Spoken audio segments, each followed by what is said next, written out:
안녕하세요. 사이플로우를 구독해주시는 여러분. 오늘은 내 마음을 이해하고 돌보기 위한 스몰 토크를 해보려고 해요. 오늘은 열정과 집착에 대해 이야기해보려고 하는데요. 얼핏 보면 뭔가에 집중해서 열심히 하는 모습이 열정이나 집착, 이 두 가지가 좀 비슷하게 느껴지기도 하죠.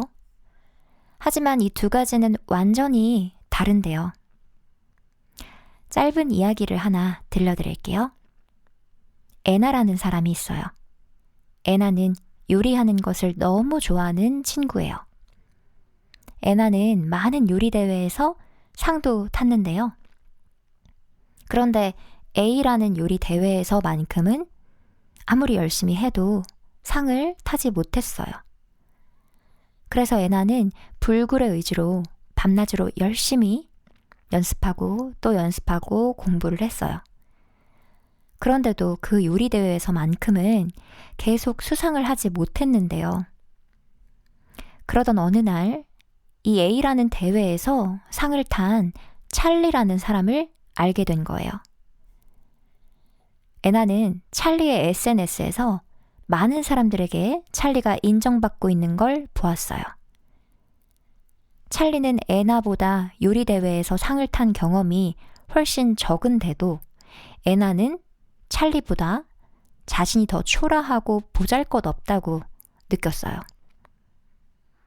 애나는 찰리가 탄 그 A라는 대회의 상, 이것을 타지 못하면 견딜 수 없을 것 같이 느껴졌어요.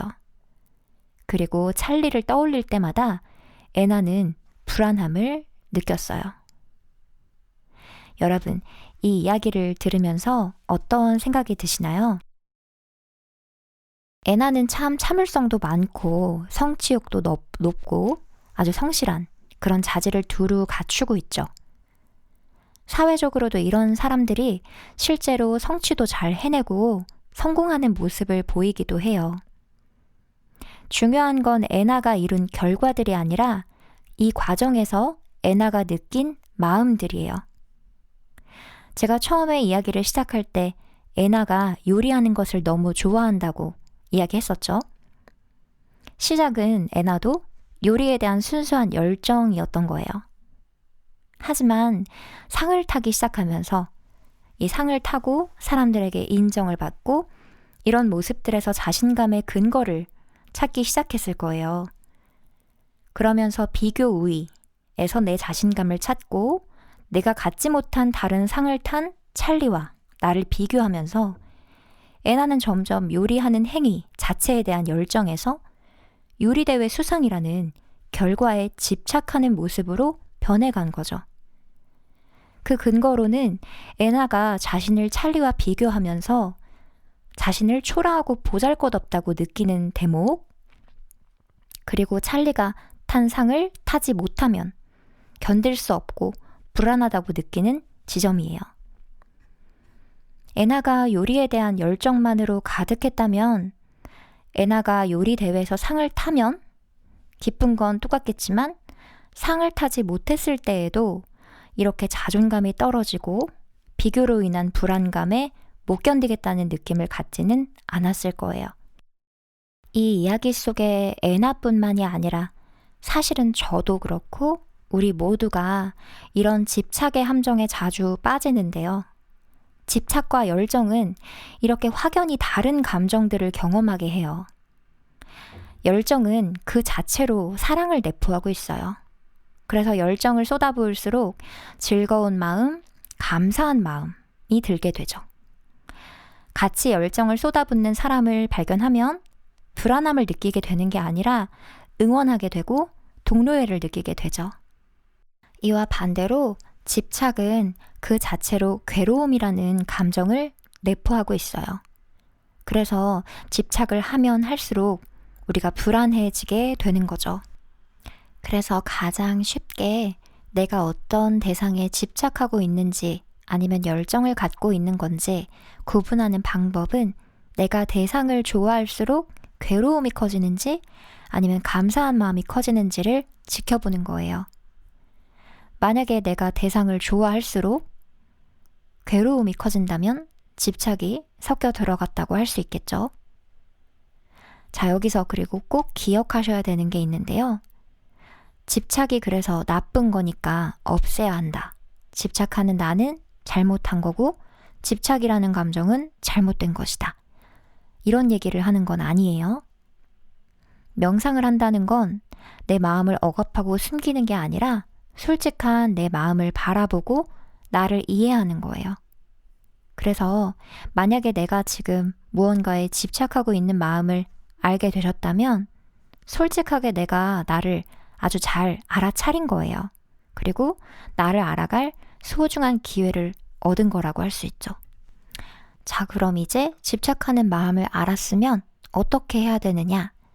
내가 어떤 집착하는 마음이 있다는 걸 알았다면 그 마음이 어떻게 생긴 건지 그 뿌리를 느껴보시면 좋아요. 물론 너무 오래된 감정, 뿌리가 깊은 집착은 정체가 천천히 드러나게 돼요. 그래서 한 번에 다 알아차릴 수는 없지만 조급해하지 마시고 오늘 지금 이 순간에 보이는 만큼만 연습을 해보시면 돼요. 이 집착이 어떤 마음인지, 어떤 느낌인지, 그 마음이 어디서부터 만들어진 건지 느껴보는 거예요. 그렇게 명상을 꾸준히 조금씩 하다 보면 어느 날 쓱 하고 뿌리가 뽑히듯이 깊은 감정이 정체가 드러나면서 캐내질 거예요. 저도 그렇게 매일매일 다른 감정들을 조금씩 보면서 새롭게 저를 알아가고 배우고 있어요. 집착을 포함해서 다른 모든 부정적인 감정들도 그리고 생각들도 불필요한 게 아니고 우리에게 주는 하나의 사인이고 선물 같은 기회인 거죠. 이 감정이나 생각들이 내 안에 있다는 걸 발견했다면 나를 더 이해할 수 있는 기회니까요. 그래서 이 순간에 잘 안 되었다고 해도 다시 시도해보면 되는 거고 오늘 잘 안 되었다고 해도 다음에 다시 시도를 또 해보면 돼요. 기회는 이렇게 매 순간 우리를 향해 흘러 들어오고 있습니다. 우리 마음속에 시시각각 계속해서 감정과 생각이 피어오르니까요. 이 많은 잡념과 감정들이 모두 나를 이해하고 바꿀 수 있는 기회인 거죠. 그럼 다들 이 시간 이후 나의 마음속에 어떤 것에 대한 집착이 있는지, 얼만큼 있는지, 어떻게 느껴지는지, 그것이 어떻게 만들어졌는지 천천히 나를 느끼고 탐구해보세요. 이 탐구가 곧 여러분을 자유롭고 평온한 마음으로 나아가게 해줄 거예요. 그럼 오늘 영상은 여기서 이만 마칠게요. 영감 가득한 시간 되시길 바랍니다. 사이였습니다.